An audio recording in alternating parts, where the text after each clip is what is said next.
The term sunshine policy was coined by President Kim Dae-jung in 1994.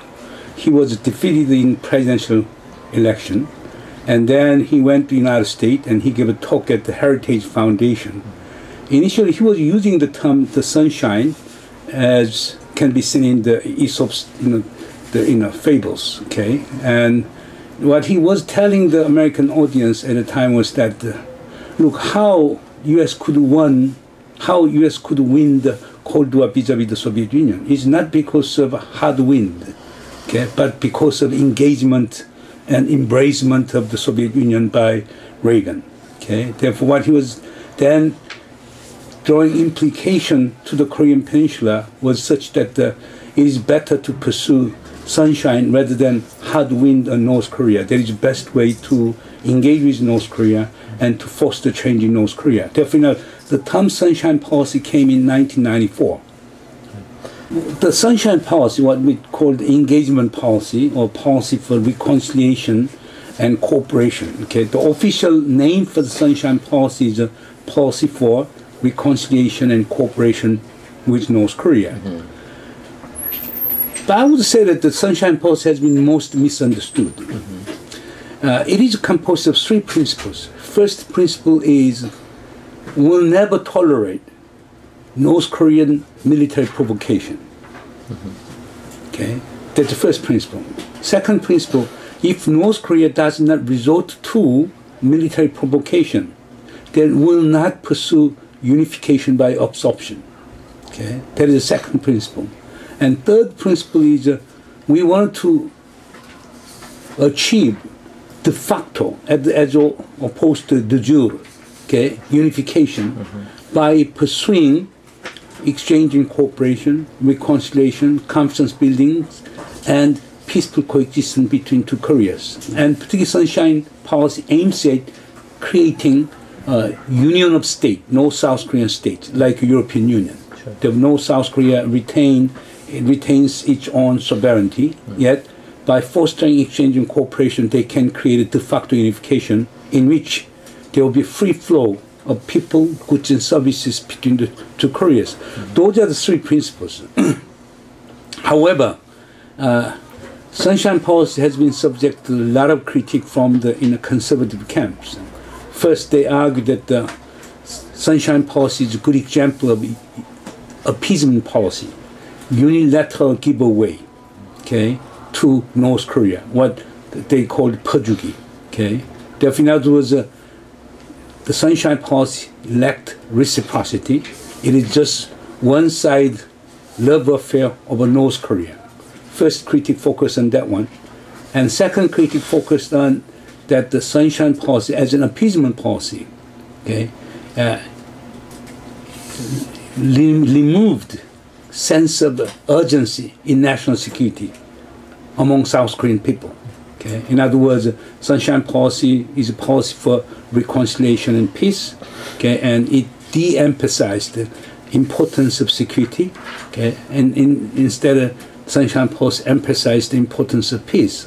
A lot of conservative hardliners think that there is a kind of one way of disarming ourselves and making North Korea more beneficial in pursuing its old policy of unification, for communism. Okay, so-called what they call the unification of Korean Peninsula through the United Front, mm-hmm. meaning that transforming capitalist regime in South Korea into socialist regime, etc. Definitely, second important critique was on its appeasement mode, mm-hmm. and therefore the sunshine policy has given up its security posture, etc. And third important aspect was sunshine policy has created so-called South-South conflict and confrontation. Okay, and sunshine policy didn't go through the so-called domestic consensus. There are many other critiques, but I do not agree with those critiques. Those critiques are faulty. First of all, perjugi, unilateral giveaway to North Korea, that never happened. I can come up with a very objective fact. From during the progressive decade from 1997 to 2007. They were altogether about 8 trillion won for the North-South Korean Cooperation Fund. That was the only source of support to North Korea. Out of 8 trillion won, 4 trillion won went to the construction of light water nuclear reactor in Sinpo, North Korea. That deal was done by Kim Yong-sam. That deal was done by the Kim Yong-sam government prior to the Kim Dae-jung. Remaining 4 trillion won, about 2.7 trillion won allocated to the humanitarian assistance, such as the provision of rice, grain, and fertilizers. 2.7 trillion won. Remainder, about 1.3 trillion won, went to the construction of road and railway between Kaesong and Munsan, and between Mount Kumgang and Hosang. The both Kim Dae-jung government and Nom-hyun government didn't allocate any cash transfer to North Korea. Therefore, in other words, there was no such a thing as unilateral giveaway. Okay? Therefore, I think this is a very faulty accusation. Second, as to the issue of de-securitizing the South Korea vis-a-vis North Korean military threat and whatever, that's a nonsense too. You know, the Kim Dae-jung government was most decisive in punishing North Korea when North Korea provoked South Korea. There is a good example is 1997, another is 2002. Therefore, whenever North Korea militarily provoked South Korea, Kim Dae-jung government very vehemently responded to it and tried to punish North Korea. Therefore, I really don't see any sense of concession on the part of security issues during the Kim Dae-jung government. More than that, a lot of people argue that the Kim Dae-jung was kind of pro-North Korean sympathizer, and the Kim Dae-jung and his friends and supporters like Professor Sung, they argue that they are so-called pro-North Korean sympathizers. But in reality, it's not, because regime competition is over. Okay? You can clearly see triumph of market economy and liberal democracy. Okay, and I really don't think the Sunshine Policy has undermined the primacy of market economy and liberal democracy in any way.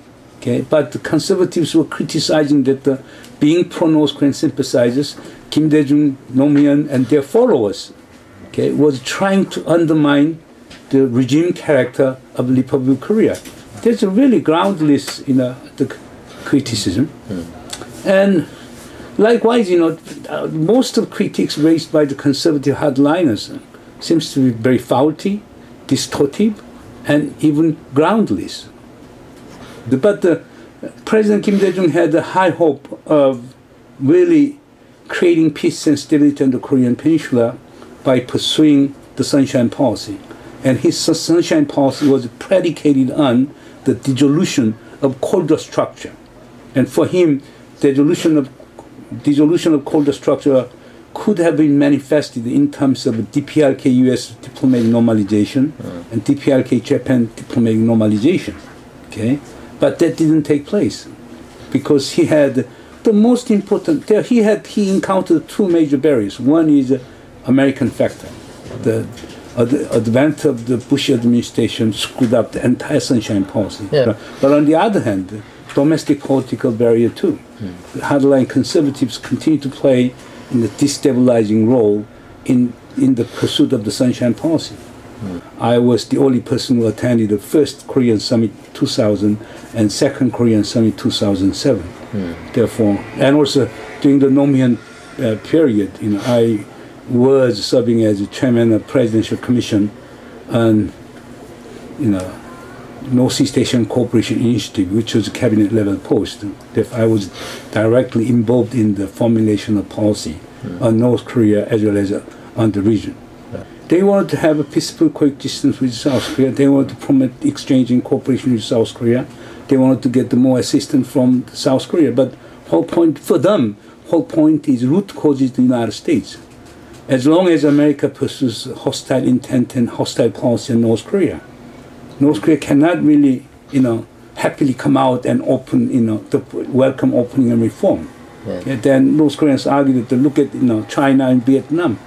When Deng Xiaoping pushed opening and reform in 1979, United States normalized, China, Even Vietnam, when Vietnamese communist leadership began to pursue Doi Moi, okay, relationship with China, it got improved, and the United States was about to recognize Vietnam.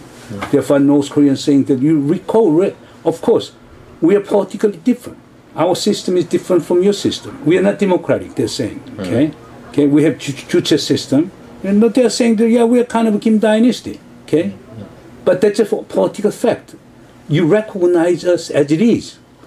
Don't treat us unfairly because of political difference.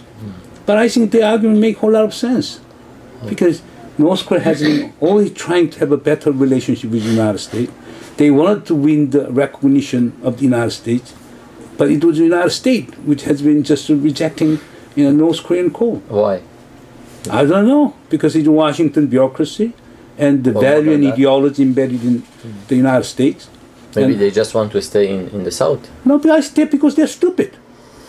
No, beneath the stupidity, there could be whole military industrial complex and other kinds of strategic interests. I have been keep telling Americans, okay, those Korea want to have diplomatic normalization with you. Why don't you do that? It doesn't cost any money.